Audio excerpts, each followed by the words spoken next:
တထေးကြီးကတက္ကသိုလ်စင်ကြံမှာ secret တလိပ်ခွာလိုက်တော့ဆရာမလေးတယောက်နဲ့တိုးတိုးတိတ်တိတ်တွေ့သွားတာပ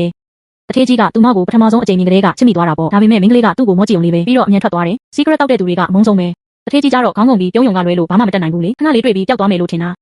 ာကျောင်းနှစ်ပတ်လည်ပွဲစပြီးတော့မှတထေးကြီးကစင်ပေါ်မှာကနေနေတဲ့သူကိုတစ်ချက်ချင်းမှတ်မိသွားတယ်ဒါဟာစင်ကြံမှာသူ့နှလုံးသားကိုလှုပ်ခတ်သွားတဲ့မိန်းကလေးပဲမိန်းကလေးရဲ့လှပတော်အကဟာသူ့ကိုဆွဲဆောင်သွားတာပေါ့ဒါပေမဲ့တထေးကြီးကကိုယ့်ရာထူးကိုထောက်ပြီးငယ်ရန်စီကန်းလိုက်နာတတ်တဲ့အချင်းရှိတော့ပွဲပြီးသွားတော့သူကဘာမှမဖြစ်တယ်လို့နေပြီးထွက်သွားရတယ်နှစ်ယောက်နောက်ထပ်မဆုံးတော့ဘူးလို့ထင်တာကံကြမ္မာကမိန်းကလေးကိုသူ့ရှေ့ပြန်ပို့လာပြန်တယ်အခုဗီဒီယိုကြည့်နေတဲ့တငယ်ချင်းတို့ရေနောက်ရက်တွေမှာငွေတွေအလှူပေါက်ကြမယ်ဆန္ဒတွေပြည့်ကြမယ်ကံကောင်းတွေလည်းစက်တက်ရောက်လာမယ်အဲ့ဒီနေ့ခင်းမှာပဲအရက်မူးနေတဲ့မိန်းကလေးကမတော်တဆတထေးကြီးရဲ့အခန်းထဲရောက်သွားတယ်ကျောင်းရဲ့အောင်ပွဲခံရစားပွဲမှာမိန်းကလေးကိုလိုက်လံတောင်းဆိုပေမဲ့ညှင်းပယ်ခံရတဲ့ချမ်းသာတဲ့ကောင်လေးကဒေါသထွက်နေတယ်ဒါနဲ့သူကမိန်းကလေးရဲ့ခွက်ထဲကိုစိတ်ခတ်ချလိုက်တယ်မိန်းကလေးကိုခန္ဓာမမှန်တာကိုတိလိုက်တဲ့အခါရေချိုးကန်းသွားမယ်ဆိုပြီးအမြန်ထွက်ပြေးတယ်ဒါပေမဲ့ချမ်းသာတဲ့ကောင်လေးကခွေးလိမ့်လိမ့်လိုနောက်ကနေလိုက်လာတယ်ပြီးတော့မိန်းကလေးကိုလက်စော်တယ်ကံကောင်းတာကမိန်းကလေးကနောက်ဆုံးသတိလေးနဲ့လွတ်မြောက်သွားတယ်မတော်တဆတထေးကြီးရဲ့အခန်းထဲရောက်သွားတာပဲအစားပိုင်းမှာတထေးကြီးကမိန်းကလေးကိုတခြားသူတွေသူ့ကိုဖျားယောင်းဖို့ပို့လိုက်တဲ့လက်ဆောင်လို့ထင်တယ်မိန်းကလေးကိုစိတ်ခတ်ခံရတယ်ဆိုတာသိမှသူကအလိုလိုဖုံးထုတ်ပြီးအရေးပေါ်ခေါ်ဖို့လုပ်တယ်ဒါပေမဲ့နှစ်ပေါင်းများစွာရဲ့တတိရှိမှုကသူ့ကိုချက်ချင်းရက်လိုက်တယ်သူစဉ်းစားနေတော့မှပဲမိန်းကလေးကရုတ်တရက်သူ့ကိုလာနမ်းတယ်ကိုချစ်မိတဲ့မိန်းကလေးကကိုစီလာပြီးဖတ်တွေ့တော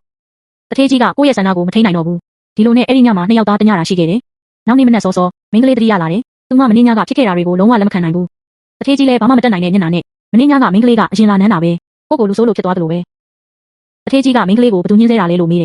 ်သူ့အတွက်ပြဿနာတွေအားလုံးကိုဖြေရှင်းပေးနိုင်တယ်လို့ပြောတယ်လေဒါပေမဲ့မိန်းကလေးကဒီလူစိမ့်နဲ့ဘာမှမဆိုင်ချင်ဘူးပေါ့ဘာမှမပြောဘဲထားပြီးတိတ်တဆိတ်ထွက်သွားတာပဲအိမ်ပြန်ရောက်တော့မိန်းကလေးကပထမဆုံးရဲကိုဖုန်းဆက်ဖို့ဆင်းတယ်ဒါပေမဲ့တထေးသားကနောက်ခံတန်းပြီးလက်ချက်ဆိုးတယ်ဆိုတာသိတော့နောက်ဆုံးတီးခံပြီးတရားစွဲဖို့လက်လျှော့လိုက်ရတာပဲဒီလိုအဆက်ကွဲခံရတာကိုမကျေနပ်တဲ့မိန်းကလေးနောက်နေ့မှာတထေးသားကိုလူသူကင်းတဲ့နေရာကိုတမင်ခေါ်သွားတယ်အတန်ဖန်းဆက်ကိုဖွင့်ထားတယ်သူ့ဆေးထဲတဲ့အထောက်ထားကိုထုတ်ယူဖို့စူးစမ်းတာပဲဒါပေမဲ့တထေးသားကမိန်းကလေးအတန်ဖန်းနေတာကိုတောင်သိတယ်ပြီးတော့အထောက်ထားရရင်လည်းမကြောက်ဘူးလို့မန်ကြီးစွာပြောတယ်မိန်းကလေးကိုနောက်ခံမရှိတဲ့ဆရာမလေးတယောက်လို့လှောင်ပြောင်းတယ်အထောက်ထားရရင်တော့ဘာမှမလုပ်နိုင်ဘူးတဲ့မိန်းကလေးကဒေါသထွက်ပြီးသူ့ကိုပါရိုက်လိုက်တယ်ဒါပေမဲ့သူ့စိတ်ထဲမှာရှင်းရှင်းလင်းလင်းသိတယ်ကို့ဘာသာဒီလိုရုပ်မှာကိုမတိုက်နိုင်ဘူးဆိုတာအချိန်ထဲမှာပဲတထေးကြီးကမိန်းကလေးရဲ့အချက်လက်တွေကိုစုံစမ်းပြီးသွားပြီးသူမရဲ့ဖြူစင်တဲ့စိတ်နဲ့ဖြောက်မှတ်တဲ့အကျင့်ကိုမြင်တော့ဒီညကသူမကိုအထင်လွဲခဲ့တာကိုသိလိုက်တယ်မိန်းကလေးရဲ့ဒီညဖြစ်ရက်ကိုသတိရတယ်ချက်ချင်းကျောင်းအုပ်ကိုဖုံးဆက်ပြီးပြင်းပြင်းထန်ထန်သတိပေးတယ်ကျောင်းကိုစစ်ဆေးပြီးမကောင်းတဲ့အလေးထားတွေကိုဖယ်ရှားဖို့အမိန့်ပေးတယ်ဒီလိုဆိုရတဲ့အပြုအမူတွေထပ်မဖြစ်အောင်တားဆီးဖို့ပေါ့မကြခင်မှာပဲမိန်းကလေးကတငယ်ချင်းရဲ့တောင်းဆိုချက်အရတငယ်ချင်းရဲ့အကိုကုမ္ပဏီမှာယာယီစကားပြန်လုပ်ဖို့သွားတယ်ဒါပေမဲ့ကုမ္ပဏီတကားဝမှာပဲဒီညကတထေးကြီးနဲ့တိုးတိုက်သွားတယ်နှစ်ယောက်သားမျက်လုံးချင်းစုံတယ်မျက်နှာတွေရှက်စရာကြီးပဲနှစ်ယောက်သားတယောက်ကိုတယောက်မသိတယ်လို့ဟန်ဆောင်ကြတယ်မကြခင်မှာဘေးကဓာတ်လေကားတကားပွင့်လာတယ်တထေးကြီးကလူကြီးလူကောင်းလို့အမျိုးသမီးကိုရှေ့သွားဝင်ပေးတယ်ဒါပေမဲ့မိန်းကလေးကတငယ်ချင်းကိုဆွဲပြီးမဝင်ချင်ဘူးလို့ညင်းတယ်ဘလို့မှမဝင်ဘူးပေါ့တထေးကြီးကဒါကိုမြင်တော့မတောင်းဆိုတော့ဘူးဓာတ်ရိုက်ဓာတ်လေကားထဲဝင်သွားတယ်အလုပ်ပြီးသွားတော့မိန်းကလေးကအွန်လိုင်းကားခေါ်ပြီးအိမ်ပြန်ဖို့ပြင်တယ်ဒီအချိန်မှာကားတစ်စီးကသူ့ရှေ့မှာရက်လာတယ်မိန်းကလေးမောကြည့်တော့ကားမောင်းတဲ့သူကတထေးကြီးပဲ上车谢谢不用了我打车了上车我话跟你说မိန်းကလေးကနောက်ခန်းမှာထိုင်ဖို့ဆင်းတယ်ဒါပေမဲ့တထေးကြီးကရှေ့ခန်းမှာထိုင်ဖို့အချက်ပြတယ်啊真把我当司机了ဘာမှမတက်နိုင်တော့မိန်းကလေးကခေါင်းမာမာနဲ့ထိုင်လိုက်ရတယ်နောက်တော့တထေးကဝမ်းနေတဲ့မျက်နှာနဲ့ရှင်းပြတယ်အစကသူမကိုတခြားသူတွေရဲ့လက်ကင်ပစ္စည်းလို့ထင်မိတာမှားတယ်လို့ပြီးတော့သူမကိုချမ်းသာသားတွေထပ်ပြီးအနှောက်အယှက်ပေးလာမေးတယ်မိန်းကလေးကအဲ့ဒီမှသတိထားမိတယ်အဲ့ဒီညနေကစပြီးချမ်းသာသားကလုံးဝမပေါ်တော့ဘူးတထေးကတောင်းပန်တဲ့အနေနဲ့မိန်းကလေးကိုအတူညစာစားဖို့ဖိတ်ခေါ်တယ်မိန်းကလေးကညှင်းချင်ပေမဲ့ဘိုက်ကမထိန်နိုင်ပဲအော်တန်တွေထွက်လာတ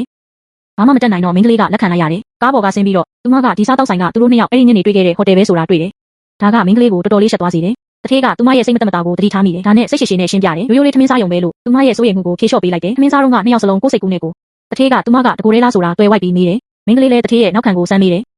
်ထမင်းစားပြီးတော့တထေးကမိန်းကလေးကိုအိမ်တကားဝအထိပို့ပေးတယ်ပြီးတော့သူ့ရဲ့ဆက်သွယ်ရန်လိပ်စာတွေထားခဲ့တယ်ပြီးတော့အခက်ခဲရှိရင်အချိန်မီလေးဆက်သွယ်လို့ရတယ်လို့မှာတယ်မိန်းကလေးအိမ်ပြန်ရောက်ပြီးသတင်းချက်လက်တွေကြည့်တော့ထိတ်လန့်သွားတယ်တထေးကအเจ้าအုပ်ကြီးဖြစ်နေတယ်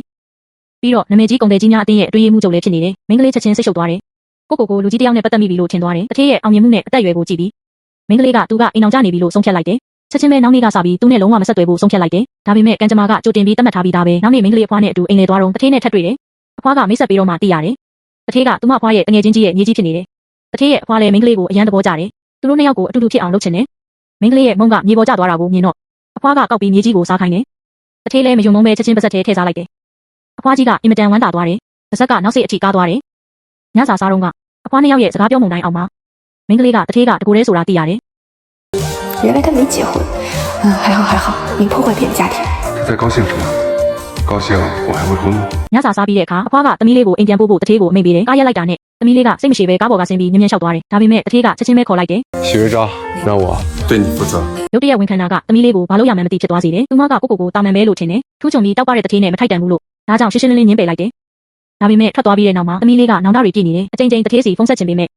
နောက်ဆုံးတော့ကြောက်လန့်ပြီးဆုတ်ခွာသွားတယ်သမီးလေးအိမ်တကားဝကိုရောက်ပြီးဝင်ဖို့ပြင်တဲ့အချိန်ထိရုတ်တရက်နောက်ကျောကအေးဆက်တဲ့ခန်းစားချက်တစ်ခုဝင်လာတယ် သူမမောင်ရိပ်ထဲမှာနှလုံးတစ်စုံကသူ့ကိုစိုက်ကြည့်နေတာကိုသတိထားမိတယ်အကြောင်းမရှိတဲ့စိုးရိမ်မှုကချက်ချင်းပဲနှလုံးသားထဲပြန့်နှံ့သွားတယ်